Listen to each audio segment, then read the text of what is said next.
Hey guys, yep, I'm back doing some YouTube videos. I know it's been about, 1 to 2 years since I last uploaded, but it's all for good reason. So over the past few years, I've been just working on my social media and obviously creating those short form content that you guys love to see.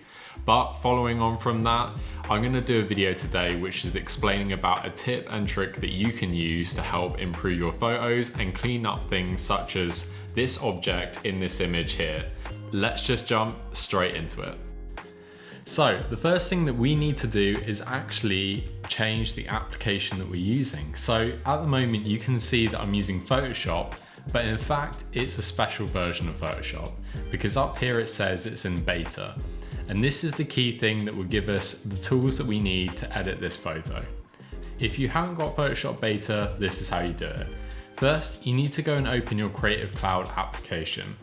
Then what you need to do is go down to where it says Beta Apps. And from there, you'll see Photoshop Beta. Get that downloaded, and then once that's done, open your image in that application. So now that we have our image up on screen, we're able to identify that there's a bit here that's causing a problem. So what we need to do is we need to go over to the left-hand side and select here where it says the curvature pen tool. Now, if this isn't selected for you, all you need to do is go over, right-click, and then you'll find there's other options here, and obviously one of them is the curvature pen tool. So now that you have that, we'll be able to mask around this item. Then what you'll need to do is hold your Option or Alt key, and this will allow us to draw straight lines instead of curvature lines, because naturally when you dot round, the curvature pen tool creates curves. So what you'll need to do is hold your Option and Alt and start clicking, and as you can see we now have some straight lines. Now this only needs to be a little bit rough, but we can sort it out in a sec. So just go around and mask out where your object is. And now we're gonna just neaten that up a bit by clicking on these nodes. So you can actually just drag a node and get it a little bit more accurate to where the end of that object is. Now, as you can see, I've left a bit of gap, but that's absolutely fine because what we want to do in a second is actually allow Photoshop to pick up a bit of that information so it can work out how to replace it. So once you've done that, go over to the top and click your selection tool. Let's do that. And then we have a new pop-up window where it says about the feather radius, okay? So what you need to do is just add 1 pixel radius, and that means that there's a sort of buffer in that, the fact that it's feathering those edges, and if there's any issues then it won't be just a very harsh cut line. So I only like to do 1 pixel, and let's hit OK on that. Okay, so we have our marching ants around that, and we have our object perfectly selected. Now this is the exciting bit. So recently they've added AI into Photoshop, which makes the process a lot quicker when you're trying to remove annoying things. So you'll see that there's already a pop-up window here that always stays with you. And that item is generative fill. So what you need to do is click on that and you'll see a little text box pop up and the generate button.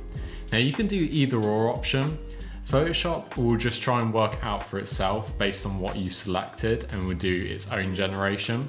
And what we're going to do to make it certain is I like to type in remove object. And then that way we know that we're telling Photoshop that that's our goal and that's what we're trying to do. So now that we've done that, let's hit generate. Okay. As you can see, Photoshop has done an incredible job at removing that object. Nice and clean, the background looks like it matches and where it should be, and even that edge of the can is really nice and clean. But the great thing about this as well is that it gives you 3 alternative options in total. So we have our first option selected. If we go to the middle one, it might give a slight variation. It may be like a really simple thing such as the can edge, or it could be something to do with the lines, and the third option. But to be honest, I can't really see much of a difference in either of them, and it looks like it's only, from what I can see, the line is shifting slightly. So in terms of where we want to be with the can edge, I actually think potentially number 2 looks the best actually. So let's go with that. And that is now how we have managed to edit out and remove that really annoying object.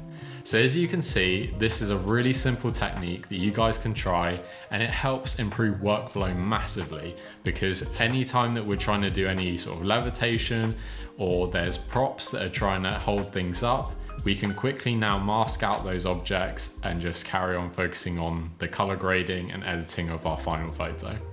Well, that's it for today's video, guys. I really hope you enjoyed the Photoshop AI trick on how you can improve your photos. Please remember to like and subscribe, and hopefully I'll see you guys very soon.